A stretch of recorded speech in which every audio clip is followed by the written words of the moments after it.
Hello everyone, मेरा नाम विमल पांडे है और मैं आपका स्वागत करता हूँ योर सक्सेस पर। मैं आप लोगों को हिंदी टीच करूँगा और हिंदी में हम लोगों का ये दूसरा वीडियो होगा। हम लोग वर्णमाला पढ़ रहे थे। पिछली वीडियो में हम लोगों ने देखा था स्वर और उनके भेद। इसके बाद हम लोगों ने व्यंजन देखा था। व्यंजन में हम लोगों ने देखा था वर्गीय या स्पर्शी व्यंजन। हम लोग आज उसके आगे कंटिन्यू करेंगे। ओके, तो देखते हैं। तो हमारा पहला प्रकार है व्यंजन में वर्गीय व्यंजन, जो हम लोग पढ़ चुके हैं। उसके बाद आता है अंतस्थ व्यंजन। ये दूसरा प्रकार है अंतस्थ व्यंजन। इनका नाम क्यों है अंतस्थ व्यंजन? क्योंकि इनको बोलने के लिए हमारे उदर अर्थात पेट की आवश्यकता पड़ती है, या ये वर्ण हम लोगों के अंदर से निकलते हैं, जैसे या, रा, ला, वा। इनकी संख्या 4 होती है, इसलिए इन्हें अंतस्थ व्यंजन कहते हैं।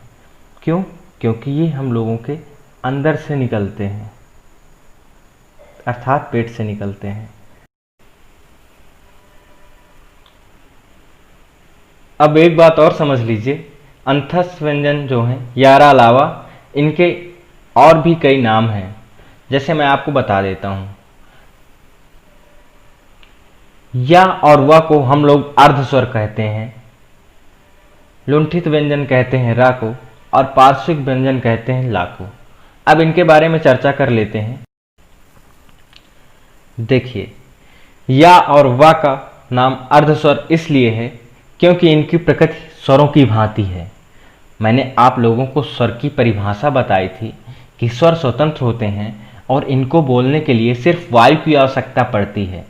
आप लोग नोटिस करेंगे कि या और वह को बोलने के लिए भी सिर्फ और सिर्फ वायु की आवश्यकता पड़ती है, ना कि किसी हमारे इंद्रिय या अंग की। इसलिए इनका नाम अर्ध स्वर है। ठीक। अब अगला हम लोग देखेंगे लुंठित व्यंजन। रा को लुंठित व्यंजन क्यों कहते हैं? क्योंकि रा को बोलते टाइम हमारी जीभ मुड़ जाती है, और जीभ के मुड़ने की इस प्रक्रिया को लुंठना कहते हैं। इसलिए रा का नाम लुंठित व्यंजन है। रा का नाम क्या है? तो लुंठित व्यंजन है। अब हम लोग बात करेंगे पार्श्विक व्यंजन ला के बारे में। इसका नाम ला या पार्श्विक व्यंजन ला को क्यों कहते हैं वो हम लोग देखेंगे। देखिए, मैं आपको इसकी एक ट्रिक बता देता हूँ। पार्श्व मीन्स होता है पर्दा, ठीक। और पर्दा किस पर? तो ली और बड़ी ली पर। अब आप कहेंगे सर ये क्या बता रहे हैं? देखिए, पहले संस्कृत में जो यूज होते थे वर्ण, उनमें थे ली, बड़ी ली और ला। जब हिंदी के व्याकरणाचार्यों ने इन शब्दों को, यानी कि ली और बड़ी ली को हिंदी वर्णमाला में शामिल करना चाहा, तो इस ला ने कहा कि इन दोनों का काम तो मैं कर दूंगा, इन दोनों का काम मैं कर दूंगा। तो व्याकरणाचार्यों ने चेक करके देखा तो ये बात सही थी। तो इसने, इस वाले ला ने क्या कर दिया? इस वाले ला ने पर्दा डाल दिया ली और बड़ी ली पर। इसलिए इसका नाम है पार्श्विक व्यंजन। ठीक। चलिए, अब हम लोग आगे देखेंगे। आगे हैं हम लोगों के संघर्षी या ऊष्म व्यंजन। संघर्षी या ऊष्म व्यंजन, इनकी संख्या कितनी है? तो इनकी संख्या 4 है। इनकी संख्या कितनी है? इनकी संख्या 4 है। श, स, हा। ठीक। अब आइए इनके बारे में भी जान लेते हैं। आखिर इनका नाम संघर्षी क्यों है या ऊष्म क्यों है? इन्हें इसलिए संघर्षी कहते हैं क्योंकि जब इन वर्णों का उच्चारण करते हैं तो मुख से अत्यंत ही सकरा मार्ग बनाकर हम लोग वायु को बाहर निकालते हैं। मैं क्या कह रहा हूँ एक बार फिर से सुनिएगा। जब हम लोग इन वर्णों का उच्चारण करते हैं तो मुंह से अत्यंत, यानी कि मूर्धन्य से अत्यंत सकरा मार्ग बनाकर वायु को बाहर निकालते हैं और वो वायु मुख से रगड़ते हुए बाहर निकलती है, तो इस रगड़ को या इसे संघर्ष कहते हैं। तो इन वर्णों को बोलने के लिए जो संघर्ष की आवश्यकता पड़ती है, इसीलिए इनका नाम हो गया संघर्षीय व्यंजन। ठीक, अब इनका नाम ऊष्म व्यंजन क्यों है? तो ऊष्म व्यंजन इसलिए है क्योंकि जहाँ पर रगड़ होगी वहाँ पर ऊष्मा की उत्पत्ति होगी, अर्थात वहाँ पर गर्मी फैलेगी।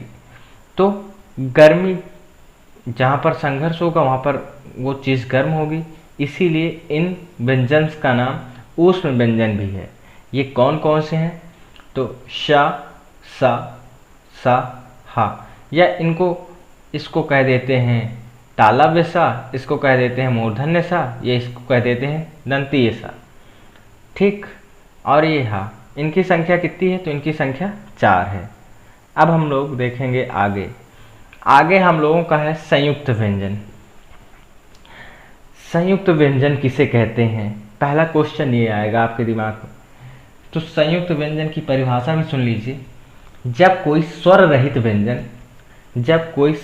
व्यंजन के साथ कोई स्वर सहित व्यंजन आ जाए तो उसे संयुक्त व्यंजन कहते हैं। जब कोई स्वर रहित व्यंजन के साथ स्वर सहित व्यंजन आ जाए तो उसे संयुक्त व्यंजन कहते हैं। अब इसे समझ लीजिए कैसे। देखिए, ये पहला मैं आप लोगों को बता दूं कि संयुक्त व्यंजनों की संख्या कितनी होती है। तो संयुक्त व्यंजनों की संख्या 4 होती है। ठीक, संयुक्त व्यंजनों की संख्या कितनी होती है? तो 4 होती है। कौन कौन से?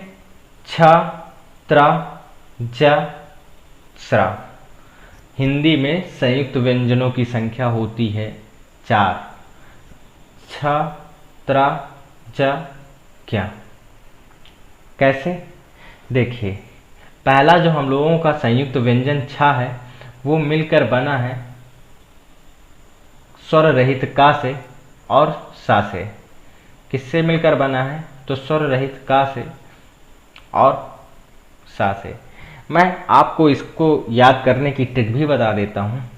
जैसे हम लोग इंग्लिश में लिखते हैं क्षमा, तो उसकी स्पेलिंग क्या लिखते हैं? या इसी छा की स्पेलिंग क्या लिखते हैं? तो लिखते हैं KSHA। यानी कि पहले हम लोगों ने इसकी मीनिंग लिखी के और उसके बाद इसकी मीनिंग लिखी। आप लोग ऐसे याद रख सकते हैं कि छा को बनाने के लिए किन किन व्यंजनों का यूज हुआ है। ओके, अब हम लोग बात करेंगे त्रा की। त्रा किससे मिलकर बना है? तो त और रा को। इसको भी इंग्लिश वाली ट्रिक से कर लेंगे। देखिए, त्रा को लिखने के लिए TRA का यूज करते हैं, जहाँ पर T स्टैंड होगा इस स्वर रहितता के लिए और R रा के लिए जो शब्द है आप समझ सकते हैं। आप इससे रिलेट करके इसे याद कर सकते हैं। ठीक, अब देखिए, ये है ज्या। बहुत से लोग इसे ज्ञा कहते हैं, बट इसका जो शुद्ध उच्चारण है वो ज्या है। और ये मिलकर बना है स्वर रहित जा और इया से। किससे मिलकर बना है? स्वर रहित जा और इया से। देखिए, ये क्वेश्चन कई बार एग्जाम्स में आते हैं कि ज्या किससे मिलकर बना है, और उसमें पहला ही ऑप्शन होता है आधा गा और या किससे? या से। तो पहला ऑप्शन हम लोग यही मार देते हैं, लेकिन ये गलत है। तो सही कौन सा है? तो सही हम लोगों का ये है जा और इया। और अगला जो हम लोगों का वर्ण है वो है स्रा। स्रा को भी इंग्लिश वाली ट्रिक से आप लोग याद रखेंगे। कैसे? देखिए, इसकी स्पेलिंग होती है SH, जो इसके लिए है। ठीक, और दूसरी है R। इसके बाद SHRA लिखते हैं या कुछ भी I लिखते हैं, तो ये रा के लिए है। इससे आप लोग याद रखेंगे कि स्रा किन किन वर्णों से मिलकर बना है। तो ये शा और रा से मिलकर बना है। हम लोग के संयुक्त व्यंजन यहाँ से पूरे होते हैं जिनकी संख्या 4 है। अब हम लोग आगे चलेंगे। अब देखिए, उच्छिप्त या द्विगुण या द्विगुणित भी इन्हें कहते हैं। ये व्यंजन कौन से होते हैं? तो ये होते हैं ड और ड। कौन कौन से होते हैं? तो ड और ड। जैसे पढ़ाई में हम ये वाला ड़ यूज करते हैं और ढक्कन में हम ये वाला ढ। तो इनमें कंफ्यूज मत होइएगा, क्योंकि ये 2 गुण रखते हैं, ये व्यंजन 2 गुण रखते हैं, इसलिए इन्हें द्विगुणित क्या बोलते हैं? तो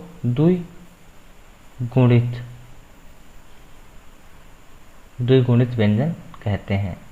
ठीक। और इसके बाद हम लोग देखेंगे अमानक वर्ण। अमानक वर्ण किसे कहते हैं? देखिए, पहले कुछ ऐसे वर्ण यूज होते थे जो अभी यूज नहीं होते हैं। जो वर्ण पहले यूज होते थे वो अभी यूज नहीं होते हैं, उन्हें अमानक वर्ण कहते हैं। जैसे कि पहले हम ला को ऐसे लिखते थे, अब हम ला को ऐसे लिखते हैं, तो ये कौन सा वर्ण है? तो इसे कहते हैं अमानक वर्ण। एक और एग्जाम्पल देख लीजिए। जैसे हम लोग पहले झा को ऐसे लिखते थे, कैसे? देखिएगा,